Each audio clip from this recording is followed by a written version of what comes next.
गीता का भगवान कौन है, हम सबके बीच में ये बात रखी। क्लियर नहीं आप सबको? मैं क्लियर होने तो बता सकते हैं। क्लियर हुए? अब ये तो क्लियर हुआ कि गीता का ज्ञान श्री कृष्ण ने नहीं, निराकार शिव परमात्मा गीता ने दिया। और कैसे दिया, भाई जी ने वो भी क्लियर किया। उन्होंने घोड़े गाड़ी के रथ में बैठ के ज्ञान नहीं दिया, बल्कि शरीर रूपी रथ में बैठ करके उस निराकार परमात्मा पिता ने हम सब मनुष्य आत्माओं को पवित्र बनने का ज्ञान दिया, देवता बनने का ज्ञान दिया। अब प्रश्न उठता है कहाँ दिया? दिया तो, लेकिन कहाँ दिया? हम गीता उठा के देखते हैं, सुनते हैं, कैसे बताते हैं कि महाभारत के समय ज्ञान दिया और युद्ध के मैदान में ज्ञान दिया, जहाँ तीनों सेनाएं मौजूद थी, तैयार था सब कुछ। अर्जुन को बहुत पर हुआ, सामने अपने रिश्तेदारों को देख रहा था, धनुष बाण गिरा के गया, उसका लिए गीता का ज्ञान उसको देना पड़ा। अब विचार करो, दो दुश्मन आमने सामने खड़े हो, तैयार एकदम आपस में सिर फोड़ने के लिए, उस समय ज्ञान देने लगो तो सामने वाले को और मौका मिलेगा या शांत खड़ा रहेगा? मौका मिलेगा ना। तो फिर वो कैसा समय था जब सारी सेना चुपचाप खड़ी है और भगवान ने एक दिन ज्ञान नहीं दिया। कितने 18 बताते, 18 अध्याय बताते, 18 दिन तक ज्ञान दिया और वो सब ऐसे की ऐसे ही रुकी रही। विचार करने वाली बात है। भगवान ने गीता का ज्ञान कौन से युग में दिया? हमारे शास्त्र बताते हैं कि गीता का ज्ञान द्वापर युग में दिया गया, क्योंकि कृष्ण के द्वारा बताया। तो कृष्ण का जन्म कहाँ बताया? द्वापर में बताया। तो पहली काट तो ये थी हमारे भाई जी ने कि कृष्ण के द्वारा दिया ही नहीं। गीता का ज्ञान श्री कृष्ण के द्वारा दिया ही नहीं गया, वह तो किसी और के द्वारा दिया गया। कैसे दिया गया? अगर हम श्री कृष्ण की बात करें कि श्री कृष्ण के द्वारा गीता का ज्ञान द्वापर युग में दिया, तो ये बात भी सच है कि श्री कृष्ण द्वापर में थे ही नहीं। अगर दिया था गीता का ज्ञान, तो गीता के ज्ञान से लाभ क्या हुआ? गीता में कहा, एक शब्द आता है, श्लोक आता है, यदा यदा ही धर्मस्य ग्लानिर्भवति भारत, अर्थात जब जब भारत में धर्म की ग्लानि होती है, धर्म के नाम पर उल्टे काम होते हैं, तब तब मैं आता हूँ अधर्म का नाश कर एक सत्य धर्म की स्थापना करूँ। ठीक है? युग कितने होते हैं? 4, सत्य, त्रेता, द्वापर और कलयुग। तो सत्य त्रेता तो धर्म वाला युग था, अधर्म का से चालू हुआ द्वापर युग से। कोई भी अधर्म आते ही तो इतना तो नीचे नहीं गिरेगा, धीरे धीरे धीरे बढ़ेगा। धर्म चालू हुए थे, सत्य त्रेता में एक धर्म था, द्वापर से और दूसरे धर्म चालू हो गए, और आते आते आते आज यहाँ तक हम सब पहुँच गए हैं। अब विचार करो, भगवान ने वायदा किया, क्या वायदा किया था? मैं अनेक धर्मों का विनाश कर एक सत्य धर्म की स्थापना करता हूँ। तो द्वापर में जब भगवान जी आए, गीता का ज्ञान दिया, तो कौन सा युग आना चाहिए था? सत्य। आया क्या? कलयुग। अब इसमें 2 बातें होती हैं, या तो भगवान ने ज्ञान दिया ही नहीं है, ठीक है? अगर दिया तो इसको झूठा दिया, कहा कुछ और हो कुछ हो रहा है। क्या हम भगवान के लिए ऐसा कह सकते हैं? नहीं कह सकते। जिसकी महिमा में भी हम सब सुनते हैं, सत्यम शिवम सुंदरम, उसकी कोई भी बात असत्य वाली हो ही नहीं सकती। तो वो कौन सा समय था, कौन सा स्थान था जहाँ भगवान ने ज्ञान दिया था? यहाँ बताते हैं, जहिर का भी नाम बताते हैं लोग कि भगवान ने युद्ध के मैदान में दिया था महाभारत में। कौन सा स्थान है वो जहाँ युद्ध हुआ था? कुरुक्षेत्र में। किसको दिया था? एक अर्जुन को दिया था। क्यों दिया था? मोह नष्ट करने के लिए दिया था। ठीक है। अब छोटी सी बात है, लोग बताते हैं जिनके माइंड में बैठी हुई बात ये पक्की कि कुरुक्षेत्र में ही गीता का ज्ञान दिया था, वहीं पर खून की नदियाँ बही थी, इसीलिए आज भी वहाँ की मिट्टी लाल है, ऐसा बताते हैं। आप सबका क्या मानना है कि वहाँ खून की नदी बही थी इसलिए मिट्टी लाल है या कोई और वजह है?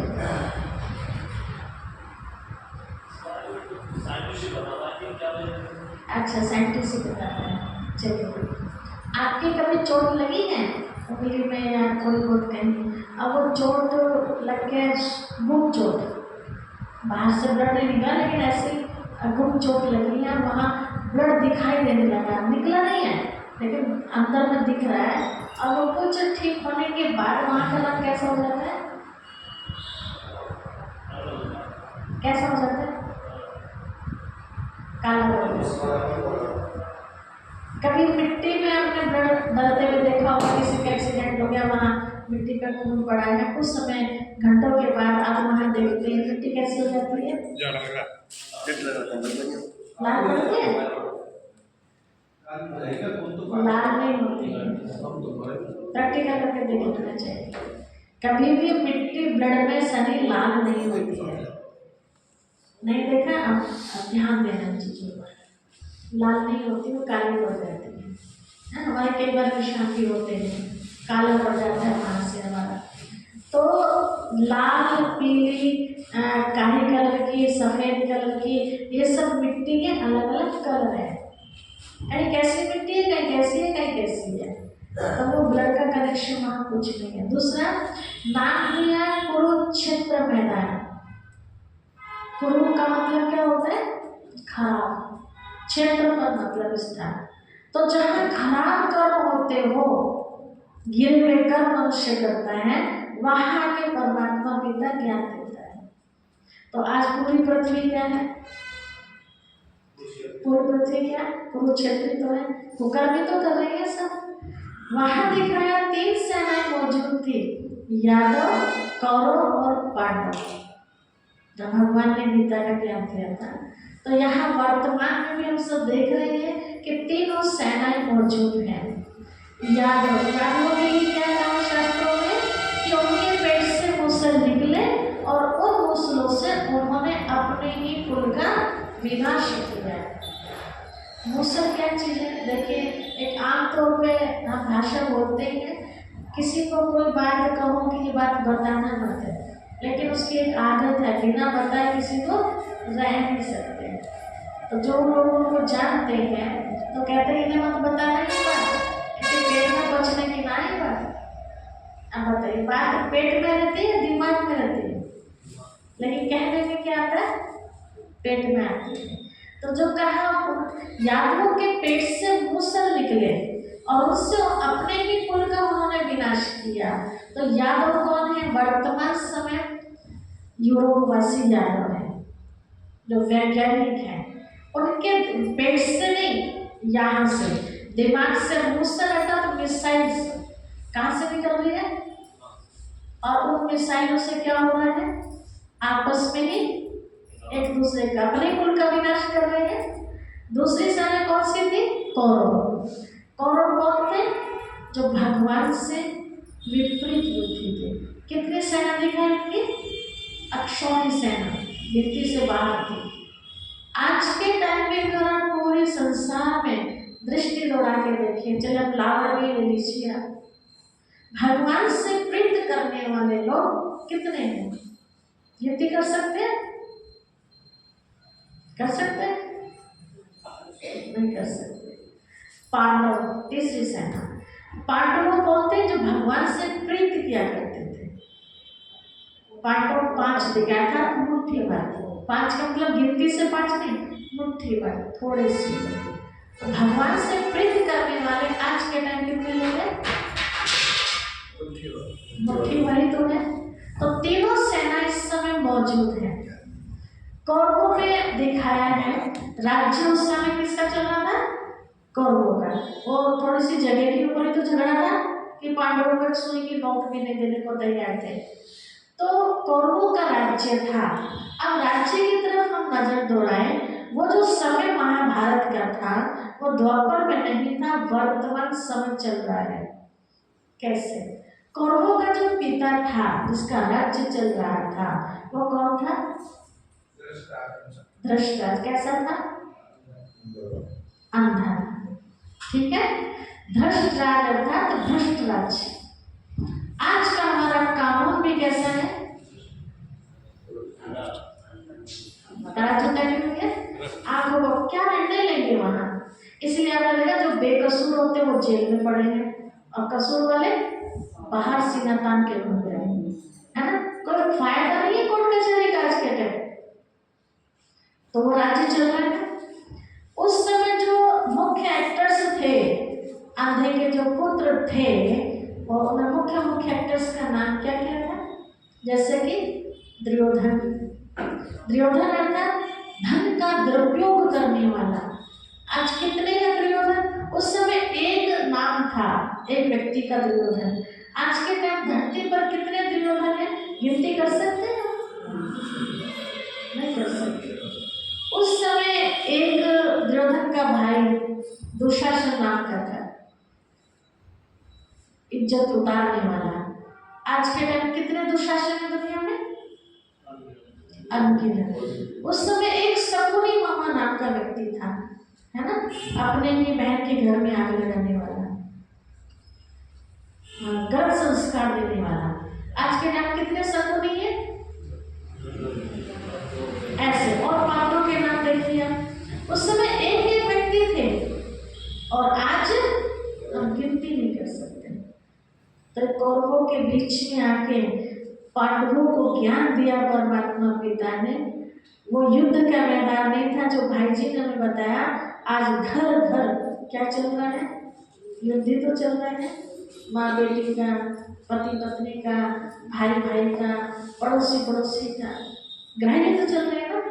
तो इस युद्ध के बीच में आके परमात्मा पिता ने हम बच्चों को ये गीता का ज्ञान दिया है, अर्थात हमारी असलियत बताई है।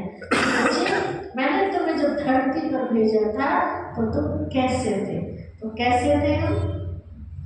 ऐसे थे। तो आज भी हमारे बड़े बुजुर्ग इस बात को कहते हैं, नर ऐसी करनी करे दूसरी नारायण पद पाए, नारी ऐसी करनी करे दूसरी लक्ष्मी पद पाए। तो वो करनी कौन सी है? वो करनी कोई पूजा पाठ कीर्तन भजन आदि की करनी नहीं है, वो करनी है श्रेष्ठ कर्मों की। और वो श्रेष्ठ कर्म कौन से हैं? वो हमें गीता के ज्ञान से मिलता है। जीवन जीने की कला हमें गीता के ज्ञान से मिलता है। गीता का ज्ञान कौन सा? जो आप यहाँ सुन रहे हैं, यही वो गीता का ज्ञान है जिस गीता के ज्ञान से आत्मा की सारी बुराइयां समाप्त हो जाती हैं।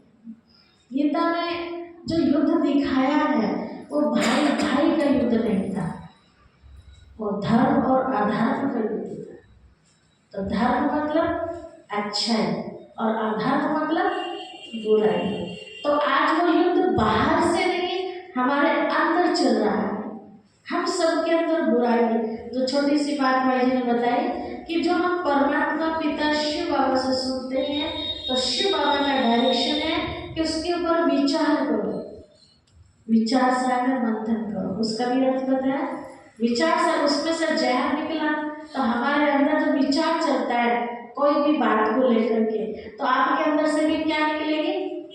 जो नेगेटिविटी भरी है आपके अंदर, है ना, जो अंधविश्वास भरा हुआ आपके अंदर, वही तो बाहर निकलेगा। तो वही तो जहर है। और जब वो निकल गया, खत्म हो गया, फिर क्या निकलेगा आपके अंदर से? पॉजिटिविटी, ज्ञान की बातें निकलेंगी। तो उसमें क्या देखा है? बाद में क्या निकले? रतन निकला, अमृत का कलश निकला। और उस अमृत को जिसने पिया वो क्या बन गया? अमर बन गया। तो वो अमृत क्या है? ये मधुर वाणी। इससे जो अच्छी ज्ञान की बातें निकलती हैं जो भी ज्ञान रत्नों को, इस ज्ञान अमृत को पीता है वो अमरपुरी में जाने के लायक बन जाता है ना। कहानी में भी बहुत कुछ दिखाया कि छिप करके असुरपुरी में लिया था। बहुत लंबी कहानी, वो आपको जानकारी मिलती रहेगी। तो गीता का ज्ञान हमें सिखाता है। गीता में बहुत अच्छा शब्द है,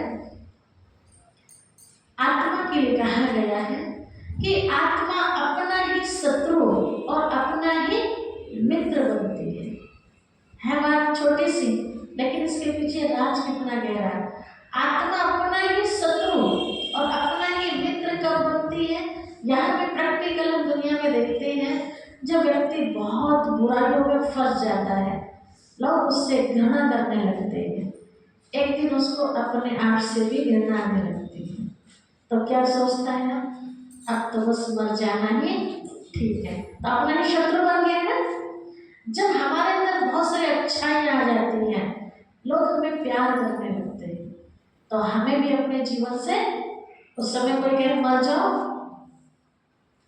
आएगा मरने का ख्याल कभी, क्योंकि लोग हमें चाहते हैं। चाहते किस लिए हैं? हमारे अंदर अच्छाइयाँ आती हैं। तो बुराइयाँ ही हमें अपना शत्रु बना देती हैं और अच्छाइयों के कारण हम अपने ही मित्र बन जाते हैं। तो ये गीता का ज्ञान हमें सिखाता है कि अंदर की जो बुराइयाँ जो युद्ध में दिखाया ना, आमने सामने युद्ध कर रहे हैं, वास्तव में बाहर से युद्ध नहीं था, वो अंदर आत्मा का युद्ध था। उदाहरण के तौर पे किसी को बीड़ी पीने की आदत है और कोई व्यसन उसके अंदर है, वो उसको छोड़ना चाहता है। ज्ञान मिल गया, समझ मिल गई, हाँ ये बहुत हानिकारक है, अब मुझे इसे छोड़ देना चाहिए। एक मन कर रहा है छोड़ो, है ना, लेकिन थोड़ी देर के बाद अरे कुछ नहीं होता, पी लो। मन मना भी कर रहा है और मन उसको स्वीकार भी कर रहा है, तो ये क्या चल रहा है अंदर? युद्ध तो चल रहा है। तो वो अंदर का युद्ध था। अब अंदर किससे युद्ध है? और 5 विकारों से युद्ध है, जो पीछे चित्र में दिखाया था, तो काम, क्रोध, लोभ, मोह, अहंकार, ईर्ष्या, द्वेष, नफरत, घृणा, आलस्य जैसी बुराइयों के साथ हमारा युद्ध चलता है। जैसे प्रभात के टाइम कौन उठना चाहता है?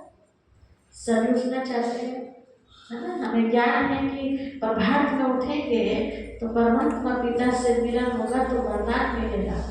लेकिन आलस्य क्या कहता है? थोड़ी देर और सोचो, एक करवट ले, पता चला 5 बज गए, निकल गया प्रभात का। एक करवट लेते है ना, फिर बाद में कितना अपने आप को महसूस करते हैं ये क्या हो गया।